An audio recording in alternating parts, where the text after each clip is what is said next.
Good morning. Welcome to Net Zero Week and our keynote speech on decarbonising industry and commerce and what are the no regret first things to get serious about doing to achieve net zero. What can you do and how? Because a lot of people are doing putting in place climate emergencies and goals and targets, and obviously 2050 to some extent looks a long way away, but it's a short time in some of the plans that have to be put in place and some of the things that businesses will need to do to react. And what can they do now and where do they start their journey? And so we've got a range of experts today that will, with yourselves, do participate. You can ask questions via the question pane at any time. Just put them in the chat and I'll put those to the panelists as we go through this morning's discussion. And so without further ado, just to sketch an area of where we are and where we're looking to go, I'll introduce first up is Matthew Farrow, who's Director of the Environmental Industries Commission, the Association of Engineering and Consultancy. I'll hand over to you now, Matthew, and we can kick off. Great, thank you very much, Tim, and good morning, everyone. Really delighted to be taking part in this webinar to get Net Zero Week sort of underway, as it were. I think I've got a couple of slides, Tim, haven't I, which you're going to share, if you want to.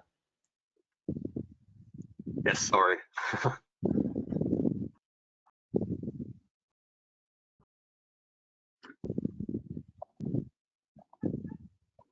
That should be up now. I can't see them, I'm afraid.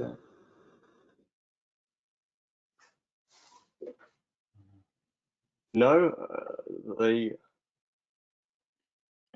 are showing on mine, but it's no good if it's only me seeing them. Oh, there, that looks better. So I can see the first one there has come up partially. There seems to be a delay actually, because that's how it looked like initially. I think you need to full screen the presentation. It's actually full screen though. I don't understand why you're seeing what's behind.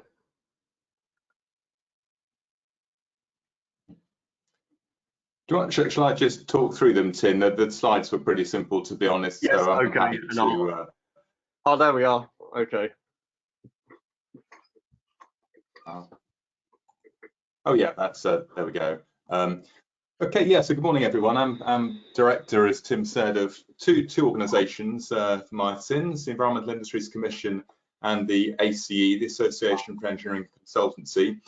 Both organisations are supporters of Net Zero Week, so really delighted to be involved. I want to move to the next slide, Tim. So just briefly, if people aren't aware of the organisation, so the EIC is a broad church organisation for companies in the environmental sector who are doing something valuable, something important in terms of environmental technology, environmental services, that is helping the mainstream economy get to grips, not just with net zero, but also with the wide range of environmental topics that we all face: biodiversity, air quality, whatever it may be. And then ACE, a linked organisation, and there's a bit of cross membership as well, represents a particular sector, the engineering consultancy sector, which is obviously crucial to the design development of the built environment that we have and getting that ready for net zero. And I've worked on with companies in these trade associations and also companies at CBI and some other associations, probably for the last 10-15 years on sort of climate change and environmental issues. So if we go to the next slide, Tim.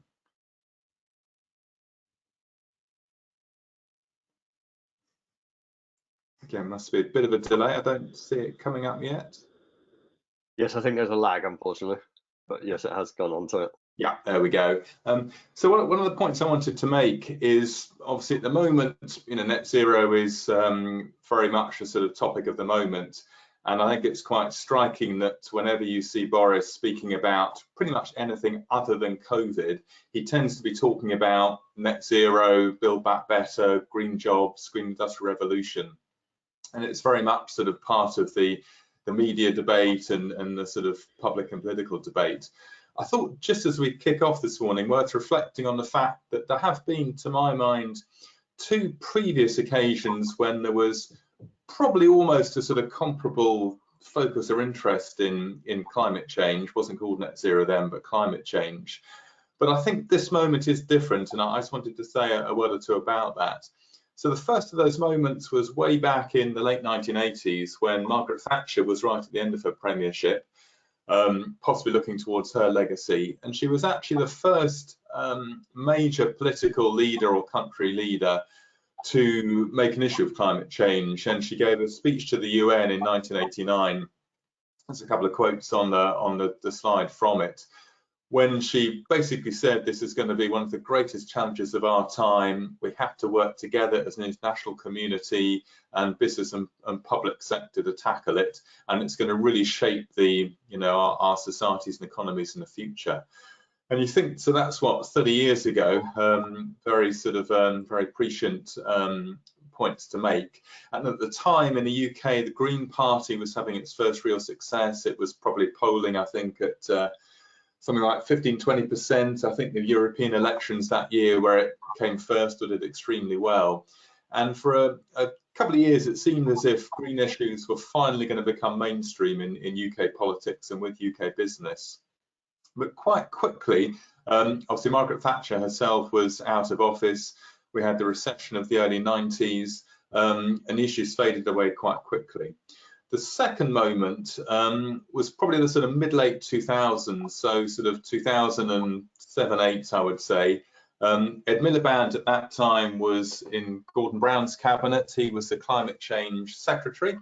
And again, there was a moment at the end of the Blair government, start of the Brown government, where climate change was back on the agenda in a big way.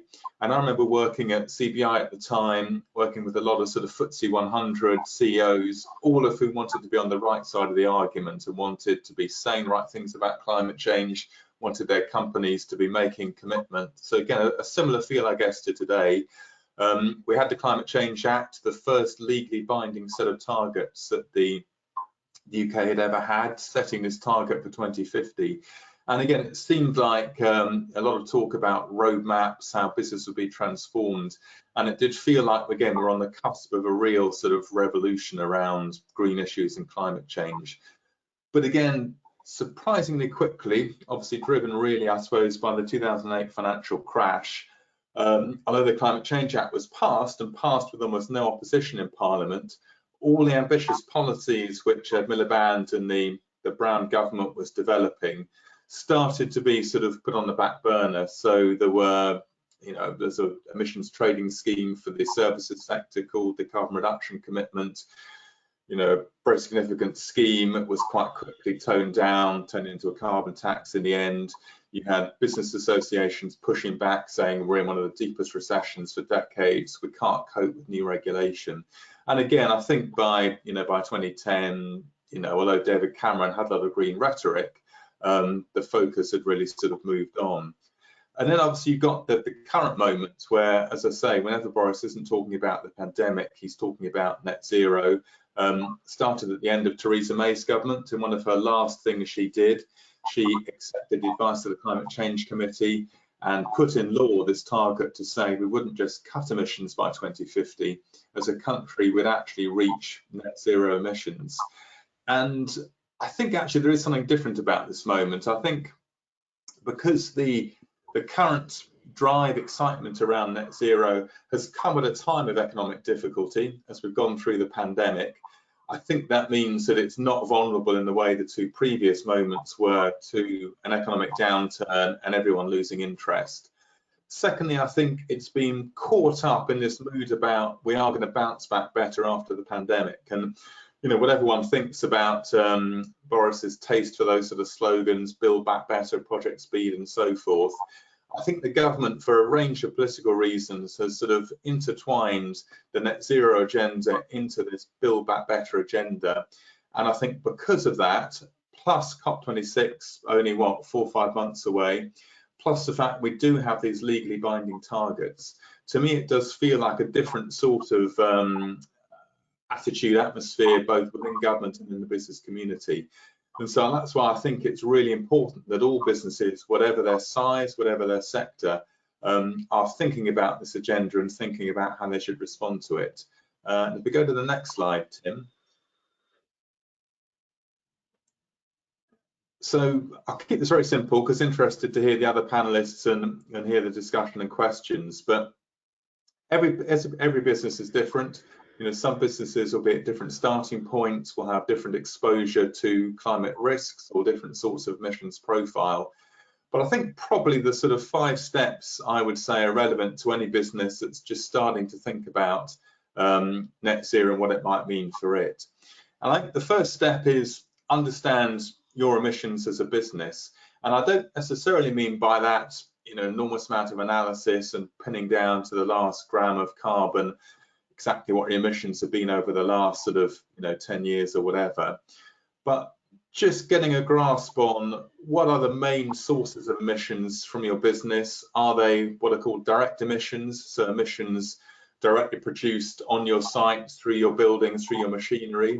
Or are they indirect emissions, so emissions from the electricity grid, where the emissions are produced by the electricity companies, but you're purchasing that electricity? Or are they downstream emissions, so the way your products are used, you know, creates emissions themselves? And just to understand, you know, is it most of your emissions are from your buildings perhaps, or most emissions from business travel or fleets of vehicles that you may own or lease? Secondly, though, I think it's really important to think about the context for your sector. And I'll come in a minute to talk about sort of sector net zero plans, which I think are one of the big developments for the last sort of couple of years. But different sectors are going to change in different ways to respond to the net zero challenge. And I think it's important to think about what that will mean for your company, your competition, the sort of technologies and business models that are particularly prevalent in your sector, so that rather than just thinking about your own company, you're thinking about, you know, how the market you're operating in is going to change. And obviously then particularly important, you link that to what are the drivers for your customers? Are they being pushed to adopt net zero because they want to, you know, these are big public sector clients, perhaps your customers, and they're being pushed to change by government policy, government practice? Are they big private corporates who want to be seen to be leading the battle against or for net zero, and they're making very ambitious pledges? Are you part of a global supply chain where there are global standards that are going through that supply chain that might change what your customers need from you? Or is it that your customers want to be net zero, don't really understand what that means, but expect you as a supplier to be helping them on that journey? So again, I think that's particularly important. What are the drivers for your customers? Then I think for your own emissions, I think to be taken seriously and to have those conversations with your customers, you need to be setting a target and looking to tackle your own emissions. And I guess there's, you know, lots of advice information out there. There are consultancies obviously who will provide advice for a fee. But I guess the two points I would make is, where there are things you can do very simply that are sort of no regrets policies to cut emissions, you know, why not get on and do those? So for example, if you're a construction firm, you run construction machinery, I'm sure Magnus will talk about what his company does, green biofuels, but the sort of low emission fuels that companies like his can offer that can be dropped into existing plant and machinery, can cut emissions without having to, you know, buy lots of new equipment and so forth. So other very simple things that you can do that immediately get you on that journey. But then secondly, I think prioritization is the key. Particularly if you're an SME, it's not possible, or certainly not very easy at all, to try and tackle every type of emission you have, you know, to overanalyze everything. But think, what are the big things? What are the big source of emissions? Is it vehicles? Is it buildings? Is it manufacturing processes? Is there something you can do over time to significantly cut those emissions? And then I guess lastly, there's a lot of public pledge schemes around now that companies are increasingly signing up for, to make a public statement to say, look, we're part of this pledge scheme. It might be Race to Zero, the UN one. We at EIC have actually created one for professional services bodies. It's called Pledge to Net Zero. If you Google that, there's a website. There's a lot of guidance on that helps professional services firms decide how to set a target to make that public pledge. So that's, again, a decision worth thinking about. We go to the next slide, Tim. Yeah, I think one of the big things that's happened in the last probably year and a half is we've had the rhetoric from the government, but in many parts of the economy, we're still waiting for real new policies to come in, new regulations to come in from the government that will drive us towards net zero. I think we'll see a lot of that come through in the autumn. The government has pledged that they will publish a sort of overarching net zero plan before COP26, and that will, provide some sort of context and shape for individual sectors. But I think what's been really encouraging in the last year or two has been you've seen individual sectors, often driven by individual trade associations, actually getting the ball moving, as it were, and creating a route map for their sector to show how they think their sector is going to fit into a net zero future. And I think those sector plans are a really good resource. If you're selling into a sector that has a net zero plan, definitely worth having a look at that, thinking about how that's going to influence how your customers are going to be investing or changing the way they think. But equally, if you are part of a sector that has a net zero plan, perhaps you're a member of a trade association that's on the front foot on this issue, again, definitely worth engaging. This is just one example here. So it's one done by Water UK, the water sector trade body, called Net Zero 2030, and it sets out in relatively straightforward terms, with lots of technical detail that's there if you want it, but in a fairly straightforward way, how the water sector is looking to change over the next 3 decades. And I've just given a couple of sort of key points there, and how that is going to change the sort of equipment they want to buy, the sort of investments they're going to make, the way they want to work with their customers. So then just finally, I think there's one more slide, Tim. Yeah, just a sort of thought in closing. Terminology is a real minefield, I think, in this field. There's been so much change, so much enthusiasm, so much new policy coming through, that a whole sort of language has grown up around net zero in the last sort of 5 years or so. And inevitably, people are using different terms in different ways, in different contexts. And often I find talking to my members at EIC, ACE, they say when they're talking to their clients, there's often confusion around what the company thinks it's trying to do, what regulations it's responding to. And a bit of a plug here, we're launching, as part of Net Zero Week, we're launching next week a guide for SMEs that we've published, or we are publishing next week, a guide to net zero, which has advice on how policy is changing, how to talk to clients about net zero. But it also has a bit of a guide to terminology, and this is just an extract from that, trying to give people a sense of what are the main terms being used, what is the most widely accepted definition for them, and then signposting to where if you want to find out definitions in regulation or definitions used by public bodies, you can do that. But I think the terminology is a bit of a minefield. So for your own business or talking to your customers, it is worth just sort of understanding what are the phrases that people are bandying around, and how they relate to what you might want to do, what you're selling, or what your customer is looking for. So I'll leave it there, Tim, but really pleased to be part of Net Zero Week. I think it's a really exciting time. A lot of innovation is going to come out of the next 10, 20 years, and I think that will lead to a lot of business opportunities. So lots to look forward to. Oh, absolutely, Matthew, and I look forward to exploring it further in the debate in a few minutes.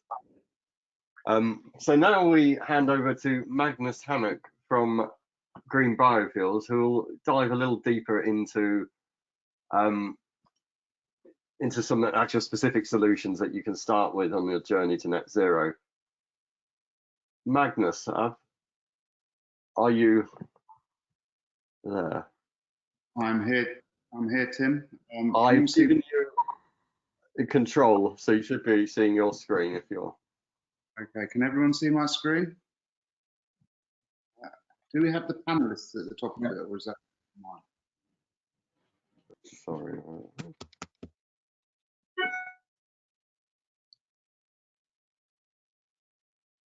Hello? Okay, brilliant. You're right, yes. No, you're fine. I can see your screen. Yes, brilliant. Kick off, thank you. Thank you very much. Matthew, thank you very much for the context to Net Zero Week that you've just put, and Green Biofuels are delighted to be part of Net Zero Week and work through some of the events, but importantly, just explaining the road to net zero and some transition pathways that we're helping customers already on that journey. So Green Biofuels is the largest importer of hydro-treated vegetable oil, which is a paraffinic diesel. The product is actually named as Green D+, and that is a very pure form, 100% drop-in diesel replacement with no modification to existing plant or equipment. We bring that product in from Europe and then we advertise it. And we focus on two main areas. Net zero, because the fuel is waste-derived, is a waste-derived biomass style fuel, it has a significant reduction in greenhouse gases, 92% reduction based on default values. But also it's an exceedingly clean burn technology. So we're helping local air quality as well at the same time. And currently we operate and supply fuel into a number of different verticals, into the rail industry, power, maritime, commercial fleets, agriculture and construction. All of our achievements on the road to net zero are really the achievements of our customers, our partners on the journey with us. So currently there's many solutions, many pathways to net zero being bandied at us. And really what we see is we see that there is a climate emergency now. There is an immediacy of action that needs to be taken rather than waiting to see which pathway comes forward as a solution. And as such, Green D is basically a tool in the toolbox of industry to actually help on the road to net zero. Interestingly, and we love technology as a business, and we don't see the fact that other technologies are coming forward as being a negative. We see that's hugely positive. The UK will reach peak diesel in 2027, so a few years off yet. And then by 2050, we need to get to net zero. Along that journey, we will see a number of different solutions replacing the spark ignition engine. Those will include natural gas, CNG, LNG, biogas, electricity, and hydrogen. All of those technologies are here today, but in different stages of evolution and transformation. All of them share one characteristic, which is they require some infrastructure to be put in place. And that infrastructure is part of Boris's green revolution, and welcomed, and will evolve over time. So will help us get from peak diesel to a reduced volume by 2050. So on the pathway to net zero, obviously, HVO, these are numbers, by the way, taken from BASE, and so we have a carbon intensity, CO2e per litre per kilogram. This is a kilogram of CO2 per litre for B7 biodiesel, pump diesel as we affectionately call it. That has a default value of 3.122 kilograms of CO2e per litre. Simply by displacing the pump diesel with Green D HVO, you're going to save 2.83 kilograms of CO2e per litre. Now that's significant. So for every one vehicle or one diesel piece of plant running on fossil diesel, you can run 12 equivalent vehicles on sustainable renewable fuel. Important to think, what is this fuel? It's HVO, as I described. It's created from sustainable renewable waste, organic matter, the same products that actually go into traditional biodiesel. But that's where the similarity ends. Because it's a very pure paraffin, It has no olefins or aromatics. It's odorless. It's biodegradable. It has no summer or winter grade. Its cold pour point is minus 34 degrees.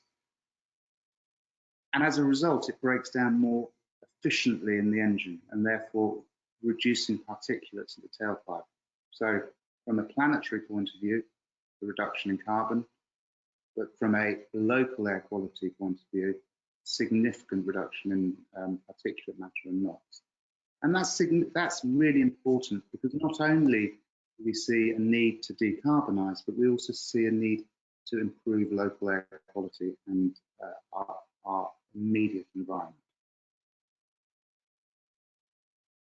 All of this has to be verified and substantiated, because we can't transition from fossil diesel to an alternative, a drop-in replacement, without making sure that the credentials of that are robust and there's a reporting structure to suit. It's levelled in media that obviously there's not enough feedstocks to displace 34 billion litres of diesel, which is currently what the UK consume. However, every little bit helps. So over the next 5 years, we'll see at least 1 billion litres of fossil diesel replaced with renewable, sustainable products. We need to make sure that the measure of sustainability is not at the cost of other environments. And principally, we see that as being certification schemes that allow us to look at cradle to grave applications. No virgin crops are used within the production of our fuel. No land use is displaced, no virgin palm oils. And this comes through the ISCC certification schemes, along with other newly introduced schemes from the ZEMO partnership, which is the Renewable Fuel Assurance Agreement, which truly now gives industry and the industries that are members of the EIC and other sectors true transparency of what they have been supplied, what their carbon reduction is, what are the origins of the feedstock that go in, and therefore we're now able to certificate the displacement of diesel with a non-fossil alternative. So, immediacy. We've all heard that since 1989, the climate emergency has been called. Every day that we lose is a day that we won't get back on this journey to net zero. We're not suggesting that alternative and advanced sustainable fuels are the panacea or the answer to all issues. And as I said before, we welcome the transition to electric and other power forms. But in that journey, our customers have decisions to make. And those choices will be defining moments in their evolution as businesses, principally because they don't want to make the wrong choice, the wrong pathway choices, and therefore a sustainable drop-in fuel offers them a here and now solution with no upfront capex, positive impact today. The other aspect, a saying which has come into being in our organisation and with our customers, which is fuel doesn't need to cost the earth. And what does that actually mean? We look at it in two ways. HVO Green D, with all the inherent properties that we've mentioned and the greenhouse gas savings and the road to net zero, is a more expensive fuel. However, what we've realised is that our customers understand the cost base of that fuel and know that actually they can generate more benefits from taking this pathway than the cost would suggest. Pence per litre comparisons are unhelpful, but total life cycle analysis of costs and transition are becoming more and more known. So, just to round up, we are the largest importer of HVO. We create an enhanced product called Green D Plus. We store product across the UK, and we're able to distribute nationally. We have come up with solutions because obviously, rather than we're a solutions-based business, in that because there's not a network already existing for advanced fuels. We've created a network on our customer sites with smart tanks, digitizing not only the collection and traceability of the fuel, but also now the dispatch and delivery of the fuel. Every litre of fuel is also delivered on our fuel. So, the question is, why don't we adopt them? A lot of our customers are, so actually, why have we is a better expression of what seems to be happening in the marketplace. And year to date, 35,000 metric tons of CO2 have been saved by our customers. That's equivalent to 51,000 flights to New York.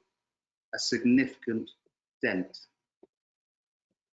and a fantastic move on this direction of travel to net zero.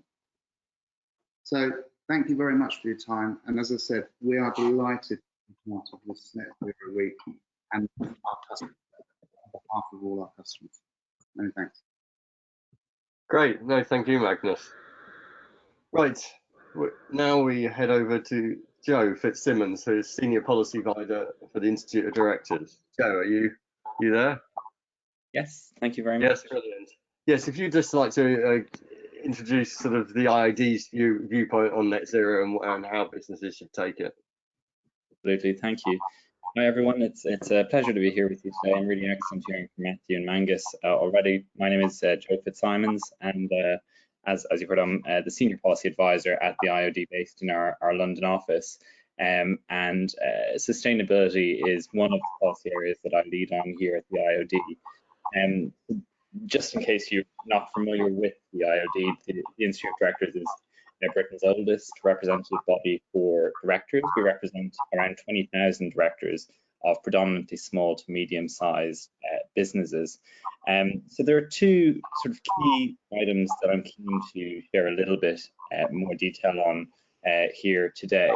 The first is some of the data that we've recently gathered from our members relating to carbon reduction and achieving sustainability goals. And the second thing that I'd like to share a bit more detail about is really what we're doing at the IOD to support our members and business leaders as a whole on their own journey. So I'll move on to that towards the end. But in terms of the research we've been conducting, we've been discussing sustainability for many years with our members, but of course we have been focusing a lot more on this over the past year or so. And so we conducted a poll of about 700 IOD members in March of this year. And there were some really interesting findings in there. So about 4 out of 5 directors indicated that it is important for their organization to operate in an environmentally friendly and sustainable way. Now we expected that to be a high figure, but the challenge is that only 1 in 4 of our members felt that they fully understood the way in which their organization can lower its carbon footprint and meet net zero carbon goals. And in addition to that, about 1/3 of our members feel that the costs associated with moving towards net zero goals in their organizations are prohibitive. So indeed, there's a huge sort of education piece here and hill to climb. So this to us really underlines how important priority sustainability is for our members. And as many businesses join the efforts to decrease their carbon footprint, it's vital that they have that access to the necessary resources and tools, and really excellent learning more about that here as well today. Uncertainty amongst business in overcoming the costs and the methods required to reduce their carbon footprint provides the necessity for government-led action, we believe. And this needs to be an attainable long-term strategy, including green investment incentives, improved access to relevant expertise, funded reskilling in environmental best practices, would also be welcomed by our members committing to navigating sustainability goals. So we recognize that the business community is increasingly responsible for environmental issues and indeed engaged in this agenda. And it is really an important driving force in the efforts to achieving sustainable goals nationwide. So as I mentioned, the second item that I was keen to share a little bit of information about is our own sustainability journey as an organization. So as you'd expect, like many organizations, we have been developing this over time, but we have made significant strides during the pandemic. Again, something we've heard from our members is that they've been able to address many of these challenges head on during the pandemic. So from a standing start, really, over a couple of years ago, we're now active in a wide range of initiatives relating to sustainability, climate change, and the business transition to a net zero economy. So a few examples, I've got sort of 5 items that I was going to mention. So the first is that we have established a national sustainability task force of IOD members. Now this is chaired by an IOD member as well, Andrew Griffiths, and the role of the task force is to advise the IOD management team on how the IOD itself can become more sustainable and how IOD members can be supported in embedding best practices into their organizations. So the task force has also been supporting us in terms of helping members. And we have very recently launched our new Sustainable Business Hub. So please do check that out on the website. And we'll be updating sort of events and content there on a regular basis. The second item relates to our London Pall Mall carbon footprint, and indeed the carbon footprint across all of our premises around the UK. So we have been working with an organisation called Planet Mark. They have certified us for the second consecutive year in 2020. We were able to achieve year-on-year decrease in emissions of about 40% from 2019 results, 22% per employee and 30% per member decrease. Now, indeed, many of the things that have happened over the past year have allowed us to have a huge impact, but we're now examining ways in which we can maintain that, and we'll be continuing our certification process into the future in future years. The third item relates to this is that the IOD has itself pledged to achieve a net zero target by 2050 or earlier via the SME Climate Hub portal. And we'll be working with members to explore ways in which we can support them in taking the pledge, but also achieving this goal at the earliest opportunity, which indeed is we would like it to be much earlier than 2050. So we're looking at that on an ongoing basis. And the fourth item is that we are looking at ways in which we can embed sustainability into our own professional development programs. So we have existing programs, certificates, chartered director qualifications, and so on. But we need to also look at how we can offer standalone programs to support directors with better deepening their understanding of these issues and moving towards decarbonisation within their own organisation. And the last item to mention is relates to the Better Business Act campaign. So we announced our public support for the Better Business Act campaign in April. And although this reform of Section 172 of the Companies Act would be a significant change in the focus of company law, it is aligned with developments in corporate governance, which we support, namely that growing emphasis on ESG factors in corporate decision making and the importance of broader stakeholder orientation. So these are the actions that we're taking at this particular point in time, but really our mission is to support our members with sustainability in the boardroom. We believe that there's a huge hill to climb for SME directors in educating them in how they can move towards decarbonisation and a decarbonised economy. And so we'll be doing everything we can to lead by example for the benefit of our members, but also for the benefit of society as a whole. And for us, this is really just the beginning, and we look forward to continuing to play our part in this very important agenda. So thank you very much for inviting me along today. Yes, no, thank you, Joe, and we'll obviously touch on some of those elements as we move on to the debate. And now we head on to Dan Smith, who's from Northern Gas and Power, who will give an outline of what their take on the decarbonisation for industry and commerce is. I'll just get the Thanks. Sorry. Thanks, Tim. Yeah, I've got a couple of slides. Can you share them, Tim, please? Yeah, okay, just doing that, yes.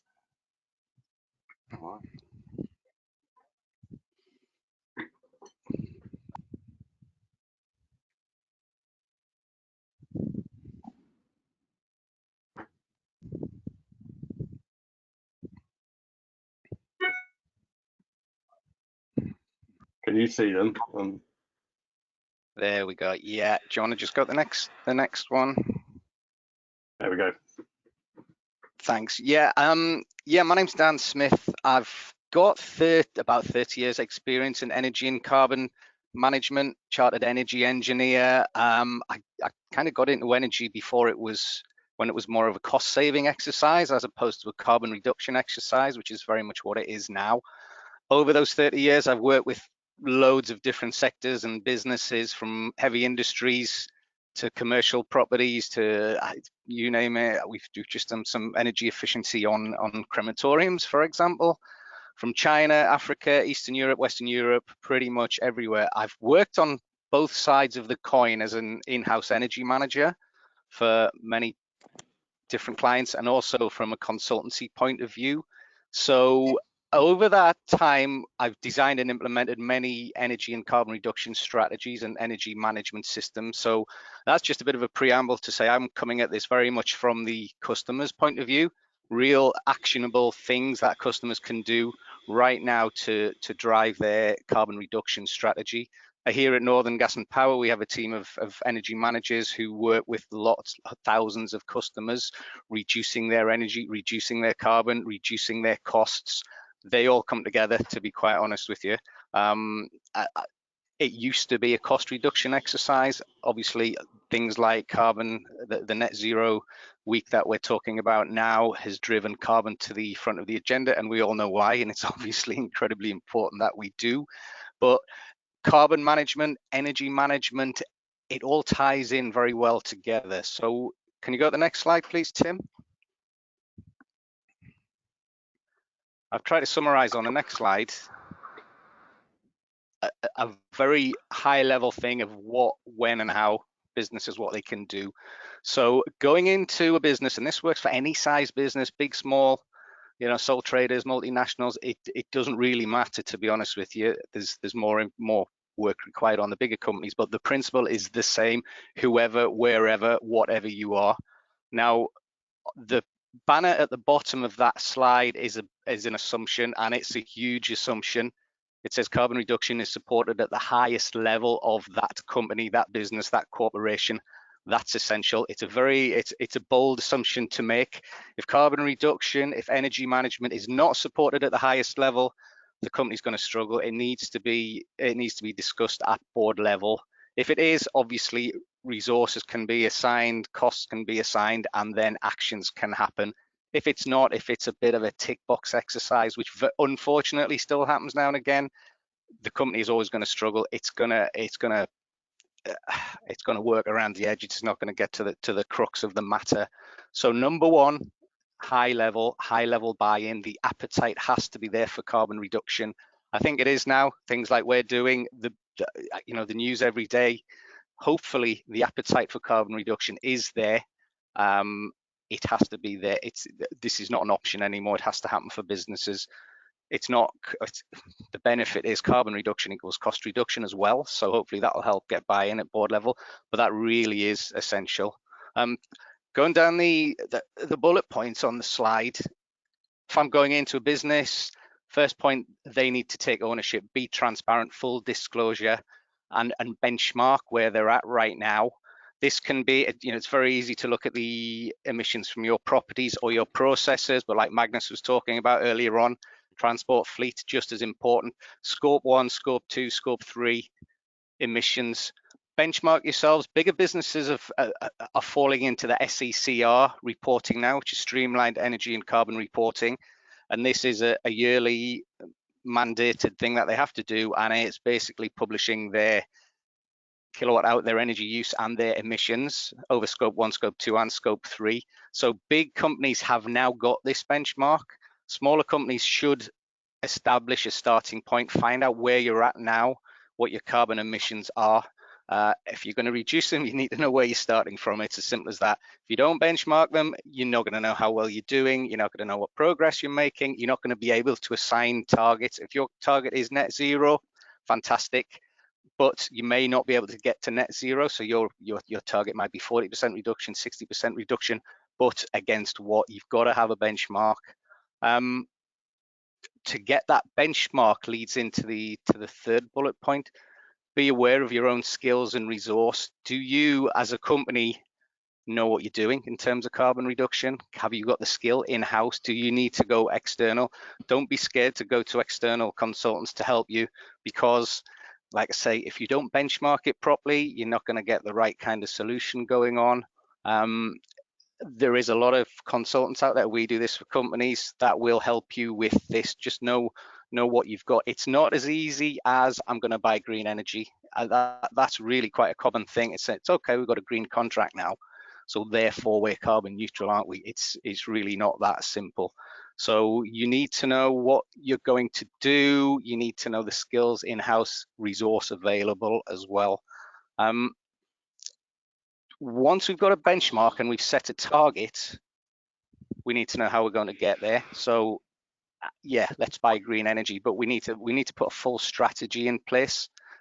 From my experience, one of the best ways to do this is from an energy audit, a full energy audit. There's a British standard for audit. It's British standard 16247, I think, off the top of my head. And this covers buildings, it covers processes, it covers transport fleets. It's a full British standard for energy auditing.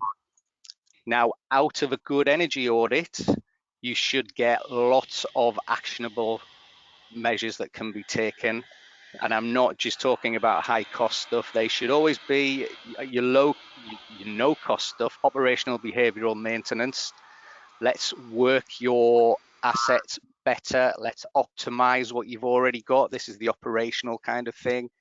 Behavioral stuff, get your staff to help you. If you're a big business, you're using a lot of energy, your staff are going to be very, very aware of where energy is being used. So if you help the staff, if you train your staff up, they will be able to help you on your journey. There's no cost to doing this. We're not buying brand new boilers. We're not buying big high efficiency air compressors at this stage. What we are doing is, for example, fixing air leaks, reducing the set point on the air compressor. This is what we can do in-house. We're not buying a new compressor. We're fixing air leaks, reducing the set point. We're going to the air compressors. We're checking the filters on dirty. We're doing very simple operational and behavioral things like that. Let's not jump into putting solar panels on the roof. There's a lot we can do before we get there. And the great thing about this, if the company allows it, operational and behavioral savings, let's make those savings. Let's ring fence the savings that we've made. And if we can ring fence the very easily obtained savings, we can use those savings to then go and buy high efficiency kit, which is lower down the priority list because there's a longer payback. So from the audit, we're going to have we should have a summary. We should have a summary of energy efficiency measures. Let's prioritize them in terms of payback. Like I say, operational, behavioral, maintenance stuff at the top. Maintenance is things like ensuring you've got no vibration on your motors. You know, motors are a real big energy user in industry. And I go to a lot of places and there's old motors, there's motors that are being rewound, there's vibration on the motors, they've been painted about 100 times, so they're really hot and they can't dissipate the heat. Maintenance has got a lot to pay on this. There's a lot of marginal gains in this, you know, fixing compressed air leaks, removing the vibration of your motors. It might be 0.25% reduction here, it might be 0.5% here, 0.5% here, 0.5% here. But all of these marginal gains add up. So let's say we can get 10% savings through, you know, pretty much no cost. There's a bit of resource, a bit of time and a bit of effort, but we haven't spent any real capital expenditure yet. Moving on down the prioritized list, we're getting to medium cost, higher cost. This is new bits of kit. This is new air compressors. This is variable speed drives. This is perhaps a new control system for whatever it happens to be, your extracts. This is when we start to spend money, but we spend it on new pieces of high efficiency kit. Life cycle costs of kit, of high efficiency kit, is lower. Let's not just look at the initial capex cost. Let's look at the life cycle cost to justify these new pieces of kit we're going to go in. So from the audit, we've got a big list of energy saving opportunities. This is what the customer needs to do now. We can, on that list, we will also have carbon reduction on there. We'll have kilowatt hours reduction. We'll have pounds and pence saving. We'll have tons of carbon reduction as well. So you've got those three things on this prioritized action plan. Right now, we're talking about net zero. So let's prioritize it. Let's look at the carbon reduction list. Let's work from that. We've now got short, medium, long-term plan. Renewable energy is great. Solar panels on the roof, wind turbines in the car park is great. It's on this list. It's perhaps, I don't know, between 5 and 10 years payback, but it's certainly on this list. It's not to be forgotten. Everything should be on this list. Even, you know, huge companies on this list should include switching your powering your monitors on your desk off at night, so there's no standby LEDs on. It's a tiny, tiny fraction of a percentage, but I think Magnus said earlier on, every little bit helps. Every little bit helps in every aspect of this. Just because you spend £3 million a year doesn't mean you should leave your printer on in your office at night. Marginal gains, everything adds up. So it should be a prioritized action plan. You need the staff to follow this up as well. Going back to my earlier point, have you got the skill in-house? Have you got an in-house energy manager? Not many people do right now. So hence, let's get some external help in. That might just be somebody who can come in 1 day a month, 2 days a month to help you. But those 1 day, 2 days a month will absolutely help focus your skills, your knowledge. We go into places and we facilitate energy forums for companies. So like I say, it's 1 day a month, 1 day a quarter, just to facilitate an energy forum. And that's where we're upskilling people on site. We might upskill area managers. We might upskill operations managers. So they're now aware of energy. They know what to do. So giving them the time, the resource that can help them do it, and get some expert advice just to keep them focused, keep them on the right line, because operations managers, they've got things to do. They look after production lines. They're responsible for getting product out the door at the end of the day. They are not energy managers, so it's going to be their number 5 or number 6 role. But let's not allow them to forget to do it. Keep it at high level. Last bullet point on there, important. You need the systems in place to manage your carbon reduction. EMS, energy management system, an essential thing. There's a good old saying in energy, as it is in everything else, you can't manage what you can't measure. So managing energy, managing carbon, you need to measure it. You need some kind of energy management system, which is we've developed one called Clearview. We've got that in lots of customers right now. You can identify energy use, carbon emissions, down to circuit level, down to breaker level, down to per minute detail. And once you can identify where and when energy is being used, you can identify waste energy. Once you identify waste energy, you can remove waste energy. You remove waste energy, you stop emitting the carbon. It's as simple as that. An energy management system allows you to do this. Energy is a plan, do, check, act kind of solution. You know, it's a continuous improvement, much like a lot of other companies are already doing with operational and production stuff. Energy is no different. It needs to be policed. An energy management system, you know, people can make some operational and behavioral changes. Let's say they're going to isolate the compressed air somewhere when they go for their lunch break. You know, this is going to save you tiny percentages, but it's important. Best will in the world, people will do this when you tell them to do it, but 3 weeks down the line, they're going to go back to their own old ways of working. That's human nature. An energy management system for operational and behavioral things can police this behavior. It can make sure people keep doing best practice. They can keep making these changes and they don't fall back into their old ways. The 3 icons at the bottom of the screen, that's really a summary of energy and carbon management. This is what, getting back to the crux of it, what do businesses need to do, when and how. They can only do 3 things. You can only do 3 things with energy and hence with carbon. And those 3 things are the only things you can do. You can buy better. Now, buy better means you can buy green energy. You know, you could get some kind of PPA agreement and buy renewables from the farmer who's got turbine in his field. You might be next to a district network that you can tap into. So buy better, buy smarter, use less. Self-explanatory. Let's be energy efficient. Let's reduce what energy we use. We reduce energy, we reduce carbon. It's as simple as that. And use smarter is often forgotten. This is things like, if we want to reduce our carbon, we need to be really smart. We need to look at decarbonizing stuff. Stop burning stuff is a real easy statement to make, but let's get rid of burning stuff, gas, oil.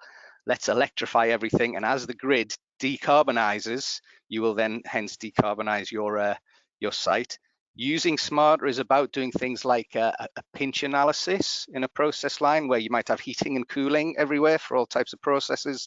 Do a pinch analysis, which is literally I can pinch a bit of heat from that process and put it into this process. I can pinch a bit of cooling from one place and put it somewhere else. And this avoids you having to generate heat, having to burn gas, having to cause emissions. If you can pinch cooling, you're avoiding having to run chillers, hence avoiding having to use electricity, hence reducing carbon. So that's a high-level summary of what businesses should do. When they should do it now. That's dead simple. The when bit of it is do it 20 years ago. That's really not a question at all. How? There's a very high-level summary of how we start to move forward with energy management, carbon management, energy reduction, energy efficiency, carbon management. It's in the same basket. You do one, you do the other. So yeah, thanks for listening. Happy to be a part of this Net Zero Week. It's obviously incredibly important to everybody.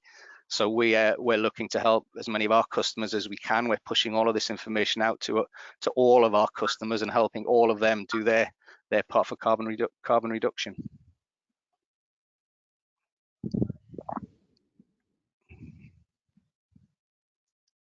Thank you, Dan. Thanks. Yes. So from all these presentations, it seems that one of the major themes is that this time, sort of as Matthew, I suppose, put it more succinctly, this time it's being taken seriously. Actually, maybe to Matthew first, but how likely is it that politicians could give up on net zero, like you gave examples of them having done so in the past, where, I don't know, in the face of a public backlash against certain measures, like maybe, the ban on cars would be an obvious one where people, tied to their car and have an emotional attachment to it and so on. Yeah, I think I should just say, actually, as luck would have it, there's some work going on at the the block of flats I live in, so if you hear any banging in the background, it's probably not putting in solar panels down. I don't think they're doing that, but something else. So apologies for any background noise. I think that there is a risk. I do think, as I was sort of saying at the start, this time does feel different, and I think the momentum is there. I think that the tough time politically will probably be a few years hence, the sort of late 2020s, when the agenda has to move from the rhetoric and the sort of big ticket items, which most people would be fairly positive about, I think, sort of more offshore wind or whatever it would be, down to more sort of regional, local focus, where already there was something yesterday, I think, where the mayors were talking about they need more powers to influence local heating decisions, planning decisions, to sort of push their communities towards net zero. So I think when some of the debates become less sort of high level, we've got a 10-point plan for the country, as Boris would say, down to decisions being made by my local authority, my metro mayor, whatever. That I think becomes more challenges. And I think some of the stuff, particularly around domestic heating, gas boilers, is going to be difficult, because you're talking about people's homes. Already there's some debate starting about who pays for all this stuff. So I think in a few years' time, probably late 2020s, the sort of political going will get tougher. We saw in, was it Switzerland a couple of weeks ago, they had a referendum on, I forget the details, but some new sort of climate related policies that the referendum rejected. So I think there will be some pushback at various times on various measures, but I do think this time the fact that the momentum seems to be there, the fact that the financial community, I think, is now very much switched on to this agenda in a way it just wasn't sort of 10, 20 years ago. So, you know, I have a lot of conversations with, you know, investment fund managers in property, for example, who are saying they're thinking very carefully about trying to make sure they don't, in their property portfolios, have buildings which are energy efficient, are going to be hard to retrofit and will become stranded assets in 10, 20 years' time. All the sort of financial disclosure stuff, carbon risk disclosure stuff that's going on in sort of investment markets. I think that alone will sort of drive a lot of the sort of business investment thinking. So I think there will be some sort of choppy times ahead, but overall I think this agenda is now set and is not going away. Joe, would you echo that, the Institute of Directors? Sorry, off mute. Absolutely. The data yeah, or backtracking rather. The other element that I would really emphasize there, I'd echo everything that Matthew said, but also from a individual business leader perspective, I don't think there'd be a tolerance for any backtracking at this point. I think there's definitely a recognition of the importance of this agenda, and you know, many have already begun investing quite heavily and making adaptations, and you know, I don't see that reversing. But I think really what business leaders need is that sort of longer term commitment. It's not just these kind of immediate big ticket items and sort of. I mean, people you're talking to, are they sort of chatting with you on sustainability issues about having a plan in place from now till 2050, proper long term on how I get zero carbon, rather than just what we're going to do in the next 5 to 10 years? It is, absolutely, and one of the things that we've seen a lot of success with is where you know, organizations have gone external for support. So you know, ourselves at the ID, we've worked with Planet Mark, which have done a fantastic job of helping us benchmark where we are, and you know, helping us move in the right direction. And there are countless organizations that can support our members with this kind of work, and so we're trying to facilitate and encourage as much of that connectivity as we can just now. But there is that sort of longer term view. It's not just what can we do at the minute to kind of move slightly in that direction. It's what can we do to get there in a sustainable way. And on the practical level, are you seeing people with those coming to you with actual wanting to get to net zero 2050 plan type of thing, rather than just, can you save me a bit of energy like it may have been in the past? Yeah, absolutely. People do genuinely, what the appetite is there. People do genuinely want to get there. And once we do some investigation work, regardless of incentives and things like that, there's a business case to do it. You know, save energy, save carbon, save money. There's a standalone business case to do this as well. So incentives are great, but you know, we can do this without too many incentives. It's still there. It's still the business case. And that you know, the bit of saving energy now up to the 2050 net zero, doesn't really matter. It's a short, medium, long-term plan. It all feeds into one. Start saving energy now, and you're well on the route to hitting your net zero at whatever is the appropriate length of time from now. Magnus, are you thinking that most of your customers, are they actually requesting your product through net zero, you know, through part of a net zero plan and a broader environmental push, or is it just something that they just ad hoc think, oh, we can save a bit on our fuel here? It was never to save money on their fuel that they transition. And I think, interestingly, our customers are wedded with the idea of reducing carbon in their operations. And one of the very easy targets for them is to look at their fossil diesel requirement, whether that's on or off road. So, or it's very easy, in theory, emotionally very difficult, because obviously diesel has been sold for the last 100 years to them in a particular way. So they have a mentality around buying that commodity, that energy piece, which actually doesn't really fit into current conversations. So there is a shift from procurement of energy now to corporate responsibility teams, you know, environmental managers. and that would be the biggest driver of your customers, is that you're simply they're on this sort of path to decarbonisation, and therefore they stumble across, you know, a drop in fuel that will help them achieve that. Well, they're acutely aware of the targets that they need businesses to hit in order to meet government targets and their own industry standards. They've been given all of the solutions and all the future-proof solutions with electric vehicles and electric plants and hydrogen-powered vehicles and stuff like that. But actually what they've realised is that the risk and the capital requirements to make those transitions aren't probably the right decisions for their business today. The right decision today is to actually make a difference, but actually buy themselves some time while their current assets still have, you know, usable life within them. And what we're seeing, you know, and principally the difference that we've seen in the last 2 years is immeasurable. It's no longer when shall we start doing this. It's we need to start now. How are we going to make that happen across our business? And so would you have kind of view that the sort of change is different this time and probably irreversible?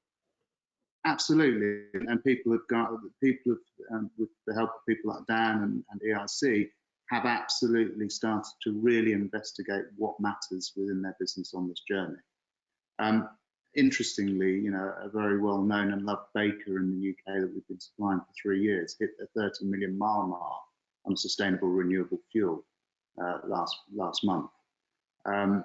Initially, that was because they wanted to reduce carbon. Lastly, what they've done is they've realised actually that it gives them significant advantage over their competition, because they're able to have low carbon slices of bread, i.e. a lower embodied carbon in their product that is on the shelf of the supermarket, which means they're helping the supermarkets hit their targets. So what we're seeing is people realise that there's an interconnection between their activities and their burn of fuel to their customers, and there's a value to their customers in transitioning now to the low carbon solutions. But that's only just started to appear in the marketplace, and I think it is spurred by the fact that people are looking at carbon price in the market. Suddenly, a very brief questions actually just come in, Magnus, regarding it. It says, what is the cost of biofuel versus diesel per litre? Just on a cost comparison. That's a great question, one of those which I can't give you an absolute answer for, so I'll give you as a percentage. So you're looking at around about an 8 to 15% premium on regular diesel sold in volume. And the reason I can't say it's X pence per litre is because obviously there's logistics involved in delivering the litre of fuel. So quantity and location make a significant difference to that differential.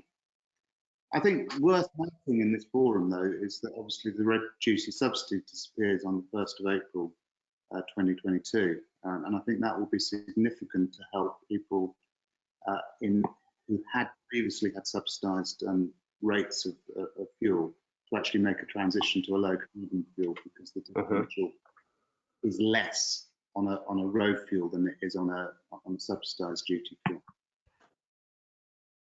Dan, it's something Magnus was just saying there about the interconnectivity of, you know, you realise that you reducing your emissions might help the supermarket save theirs, sort of thing. I noticed you mentioned scope 1, 2, and 3. I mean, do you get the feeling that a lot of people understand these terms and are focusing on all particularly scope 3 being more difficult? Yeah, people are not a lot of people understand them yet, I don't think, but the knowledge is becoming better, much better. Even going back to there was legislation, ESOS, which a lot of big companies had to do, where audits were done on not just premises and processes, but transport fleets as well, and that was a scope 3, and it as well as the fuel that's going into the trucks, it looks at things like route planning and how hard the drivers are accelerating, how hard the drivers are braking, how economical they're driving, in other words. So the fuel plays a part of it, and also the behavior of the drivers as well. And also looking at, business miles done in private vehicles, that's scope 3, whereas business miles done in company-owned fleet is scope 1. So there's a lot of differences here, but people are now becoming more aware of it. I do see an awful lot of incorrect carbon emissions reports from companies because BEIS change the emissions factors once a year, and sometimes people don't catch up with them. And I have the worst case, I've seen somebody using 5-year-old figures, and what can I say? You get a lot of wrong ones. The awareness is increasing in terms of carbon footprints. Yeah, I know a lot of our customers, food manufacturers in the supermarkets, for example, they need, when they're tendering to supply supermarkets with goods, they need to put a carbon footprint along with that tender. It's not just 20 pence per unit, it's 20 pence per unit and however many kilos of CO2 is emitted during the production processes. So the carbon, I keep saying energy management because that's my background, carbon management, it's the same thing. And the energy management systems that allow you to track exactly how much carbon emissions, how much energy is used for your products, it's really important, and it needs to be quick, it needs to be easy. We're in the realms of big data now, so we don't want people with spreadsheets and taking notes of meters and things like that. It needs to be quick, it needs to be easy, it needs to be accessible at 2 clicks of your mouse maximum to get all of these things front and center of people's knowledge. I've got a question here that anyone feel free to jump in, but maybe Matthew might like to try first. But it says, are there any avoidance mechanisms in place for companies? We've used the EU ETS credits, for example, so lip service to the cause by transferring the responsibility. Yeah, I think I suppose this sort of links to offsetting and so forth, doesn't it? So yeah, there are. It's quite common for companies who are setting themselves a net zero target, say, well, we can't eliminate all our emissions by 2030 or the date they have in mind, either because it's electricity coming through the grid which is not decarbonised, or as I suppose sort of Magnus's point, perhaps they have asset plant that they just feel it's not economic to replace that sort of much earlier than they plan to. And so what you often will see is all people may be part of a trading scheme, as you say. I think the difficulty with this is, I think it's absolutely right that in this sort of transition phase over the next 10, 15 years in particular, that people will need to make use of these sort of mechanisms to get themselves on the journey. I think the difficulty at the moment is there's a lot of different stuff out there, so there's a lot of different carbon offsetting schemes. I'm not an expert in carbon offsetting, but I know people who are tell me some are much more rigorous than others. The price differs. Some people will go for the cheapest without worrying too much about the quality of it. So I think the advice I would say is that it should be a last resort. A strong message I think from all of us is there's always no regret stuff that you can do, which might be individually small bits but does add up. So don't just think, well, we'll just buy a load of offsets and therefore we're doing our bit. Think hard about the steps I was talking about earlier, the things Dan has said. Where are the emissions coming from? What's driving your customers? What can you do easily? What can you plan to do later on? But then, yeah, if you want to do the last bit, if it's the last bit you can't do other ways, by using things like offsets, I think that is legitimate at the moment. It may not be in 20 years' time, it is now, but do get some proper advice, I think, to make sure that the offsetting emissions trading you're doing is rigorous and is something that is going to be credible if it's looked at by your investors in due course, by regulators or by your customers. I've got one here actually. It's back to asking a question for Magnus. If the premium on green diesel is 8 to 15%, what is the average saving realised against ROI? Phenomenally good question, but obviously there's a number of parameters within the question that would need to be defined to give you that ROI number. I would actually suggest that really that when you look at the ROI, if you just did an analysis of multiple different business opportunities, you could at least save flat. Come out of all of the equations, you're probably flat with diesel price when you take into account, cost of saving, operational efficiencies that you gain, and overall impact the business. So, for instance, take a dust cart, an electric version of dust cart available, absolutely phenomenal product. Dust carts tend to be in service for 15 years plus. Therefore, there's a lot of embedded plant out there already, and it will take you 7 to 10 years to get an electric dust cart to be flat with just using diesel currently. Obviously, you can achieve all of the same impact of that today with green.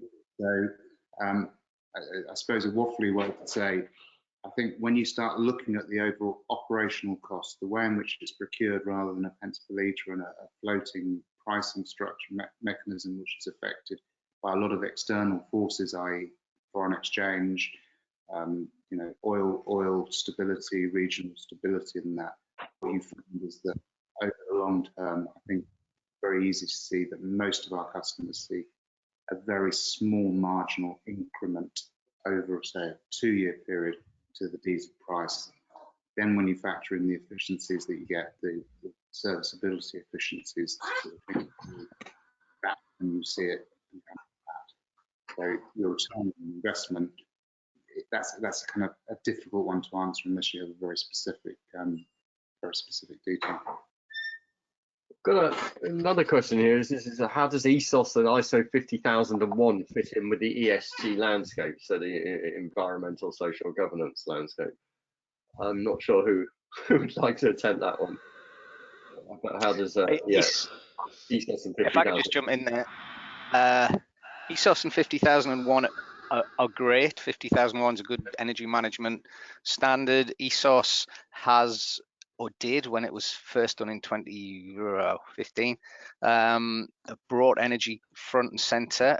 Anything that will bring energy efficiency, energy management front and center has got to be a good thing. It's as simple as that. The problem with ESOS initially was companies were required to do audits and identify energy saving opportunities. They were not obligated to do anything to do any of these energy saving opportunities.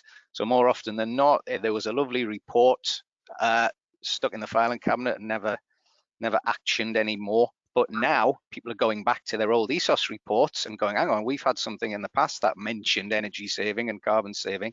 So they're often going back to look at their ESOS reports. If you've got 50,001, you're deemed to comply with ESOS anyway, because you've already got the processes in place. So sorry, I didn't hear the end part of your question, Tim, but in terms of ESOS 50,001. With the broader ESG landscape, so the environmental social governance, I assume also just with the general net zero, where's this fit in the jigsaw? Yeah, they've got to help. They're there. If people are now going, blimey, net zero, I need to do something about it. You might have an ESOS report in the filing cabinet or in your folder somewhere. Go back, pull it out. Yeah, just to add to that, Tim, if I may, I think Dan's right in that ESOS at the time was a bit of a missed opportunity because it was a European scheme, wasn't it, Dan, as I remember, and people were required to do the audits, but then weren't required to do anything about them. And I know in the Netherlands, when they implemented the same sort of EU scheme, they actually added a sort of rider to it that I forget the detail, but it was something like if your audit showed that there was some things you could do which had a payback of less than 3 years or 4 years, you were required to show you had actually followed that up. And at the time, EIC was pushing the government to do something similar, but the government didn't go that path. You'd be fined or something if you didn't do them in the Netherlands. It was something like that. Yeah, there was certainly a sort of a stronger push to say, look, you've done the effort to do the audits. It's shown you some things you can do that will save you money. And I said it was reasonable. It wasn't like if there's a 10-year payback, you got to do it, because also the businesses that wouldn't be realistic. So at the time, we were sort of pushing the government to follow suit, but they chose not to. But I think Dan makes a good point. There will be a lot of dusty ESOS reports lying around, and you know, it's a resource of people who are perhaps now coming back to the issue again. I think also. Okay, carry on. Just, Yes. Sorry. Tim, just to add to that, I think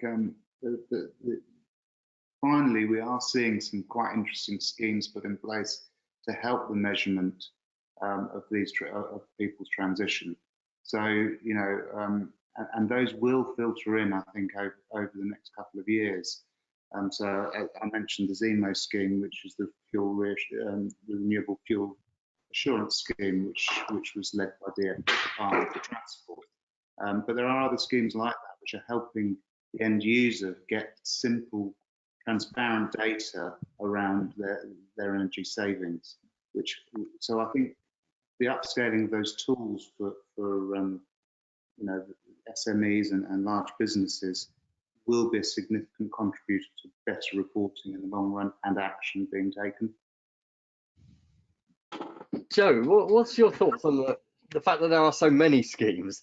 We just talked about ESOS and 50,001, and you mentioned obviously, and they're all individually on their own very good, like the Better Business Act and so on. Is it just a bit mind-boggling? Do you find people come to you and say, well, which one to join, what's what, how's it all fit together, like that question was roughly about?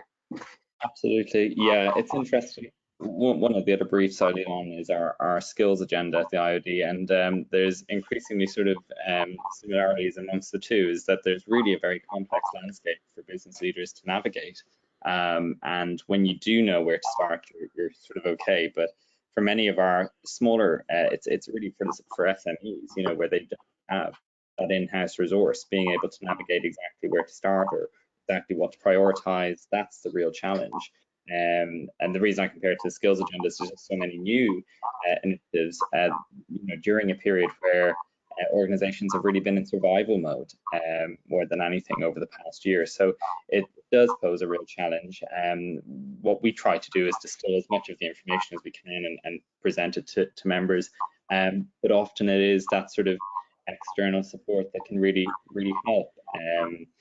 You know, one thing we've seen a lot of success with is knowledge transfer partnerships, where our SMEs work with local universities or colleges to tap into the expertise there to be able to apply that within their own organisation. We'd be keen to see that type of activity when it comes to decarbonisation and navigating some of these items within members' organisations. Maybe after the event, all of you can help me on this question. It says, it'd be great to see a list published in the Energist of all the schemes that encourage participation. Yeah, I think it would be useful, but it's also a massive job. There's just so many now. This takes us basically to the end near enough. Unless there's any final points that any of you would wish to end on.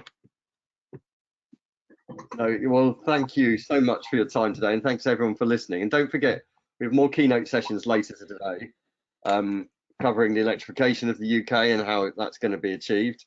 And also next week, the actual week itself, Net Zero Week, which is Saturday to Friday, we have over 35 free to attend live events, all exclusively created for Net Zero Week to help you on your net zero journey. And lastly, big thank you to all our partners and sponsors. There's the 4 here, but also there's been over 50 collaborators actually to make Net Zero Week Awareness Week possible. And in particular, thank Northern Gas and Power, our principal sponsor, and Hitachi ABB, our co-sponsor. Thank you, everyone. Thanks for listening, and I hope to see you in the next webinar in half an hour. Thank you. Thanks, everyone. Thank you. Bye. Yes, bye-bye.